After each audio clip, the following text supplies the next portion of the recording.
James Moss Askew.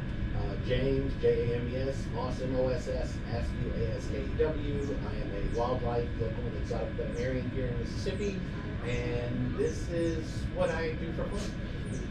All right, so Wild at Heart posted, you know, that they had a bird that was injured and that he was taking, that you were their vet. Could you talk a little bit about y'all's arrangement together, how you work together? I have been on the staff of Wild at Heart since the beginning of Wild at Heart. It turns out that Mr. Judason was one of my technicians from years ago at a different hospital. And we've just had a great friendship ever since and a passion for wildlife. As for yesterday's call, it was there's a bird coming in, get ready, you know, so, and they told me it was an anhinga, which is one of my favorite local birds. It turned out it was actually a double-breasted cormorant. But in the meantime, he came in. If I was to tell this bird story with my veterinary CSI eyes, looks like somebody was fishing with a double rig and a sinker, caught two catfish at the exact same time, and the bird, thinking it was going to be a free meal, decided to go and attack the smaller one with the hook. And catfish are difficult for these birds to eat on a regular basis because their spines kind of pop out. So one of the spines, not only the hook get caught in the bird's throat to keep it from going down, but the catfish, while the bird was trying to remove it, opened up its spines, and it basically had one of those spines sticking out of the side of its throat. So now this bird is going to starve to death if nobody can fix it. Luckily, a good Samaritan found it on the beach and sent a video, and we obviously volunteered to help him. So that's right. That's how I got here. Is that something that, do you guys see a lot of these cornholes coming in often, or is this a common problem, or is this kind of a out of nowhere, you know, this happens every so often kind of thing? I probably see about 2 or 3 seabirds a week. This is the first cormorant we've had in a while. Probably my second anhinga in my, you know, this wasn't an anhinga. My point is I see a lot of these birds. I'll be right back. Yeah, we do it all the time. People find them on the beach. They call the local wildlife center. They get on the line. There's this whole myriad of you know, elbow touching between people that want to help, and it turns out to be a great system. It just needs to be a vet somewhere at the end to make that end part work. So how were you guys able to help the bird and save its life? Well, he was too weak for sedation and anesthesia. He was having a hard time breathing to begin with. So we basically just manipulated his head in such a way that we were working around his trachea, or her trachea, and trying to make sure the bird could breathe while we were doing our stuff. We cut the barb outside the neck and then moved the rest of the barb inside, flattened it, and then over time got the other 3 barbs to go in, and eventually it came out. We got it all on video. It'd be cool. So how does it feel for you and for the staff and for Wild at Heart to be able to take cases like this that, you know, look very troubling and, you know, be able to come out on the better end of it? I think my technicians love it. Really. I think the staff here, and it's you know, every veterinarian does dogs and cats. I'm not saying they're boring. They're beautiful, beautiful creatures, but to be able to work with a snake with cancer, or, you know, a bird that's got a retained egg. I mean, just the myriad of other problems that can happen to other pets. There's just needs to be more vets that can do that stuff. So my goal is like this. And then my personal question, because I have 2 cats. I don't have any exotic animals, but I'm very hell-bent on the idea that you need to get your animals pet care. But you know, some people would argue when it comes to kind of exotic pets or, you know, wildlife, that it's kind of this circle of life, and that they should just, you know, live their life how it's meant to live, and they don't need to be, you know, rescued or whatever. What would you say to those people?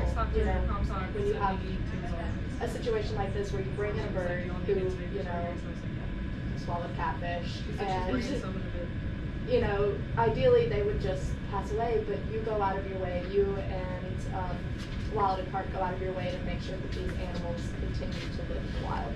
I have a basic saying, a philosophy I've been doing for over 20 years. Compassion is the right of all creatures. Now, where compassion comes from, it's going to differ for every individual, every situation. So I'm not to the point where I would want to judge whether or not that stray dog needs help or the stray cat needs help, or the bird was washed up on the shore with 2 catfish next to it. The thing is, if there is a way to get compassion to that creature, it shouldn't be denied. So for those people who think this circle of life thing is beyond reproach, or you know, that we should not intervene, the next time they stub their toe or break an arm, you know, someone is available to take them to the hospital, and it's okay. You can feel that way, but in the end, compassion is the right of all creatures. And have you got an update on the bird's recovery?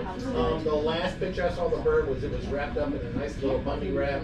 It was looking pretty neat while it was just sitting there. Cormorants are not nice birds.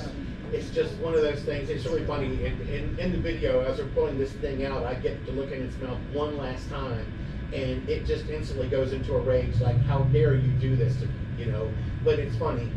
This was probably the nicest cormorant I've ever had to say, because it wasn't as vicious when it woke up, but still, it's just mean creatures. But they deserve to live. So is it doing okay now? It's just healing up? It's a lot to heal from. Having a catfish stuck in your throat for 3-4 days, a fish hook stuck in your throat for 3 or 4 days, your trachea's been tortured and twisted in a way that you're struggling with every breath. This bird's got lots of bounce back. So I think it's good.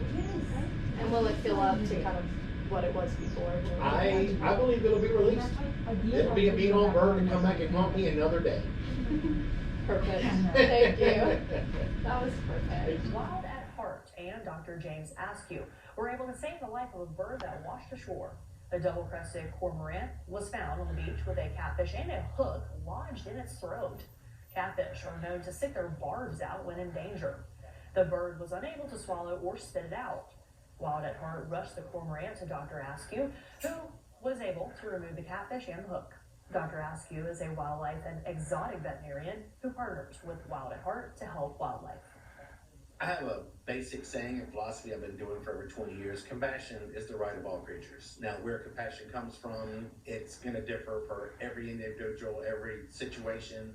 So I'm not to the point where I would want to judge whether or not that stray dog needs help, or the stray cat needs help, or the bird that's washed up on shore with 2 catfish stuck to it. The thing is, if there is a way to get compassion to that creatures, it shouldn't be denied. The double-crested cormorant will continue to be rehabbed and will be released after she recovers. You can see more footage at James Askew DVM on YouTube. After only 4 days in rehabilitation, the double-crested cormorant, rescued by Wild at Heart, is making his way home. This cormorant was found on the beach with a catfish and hook stuck in his throat.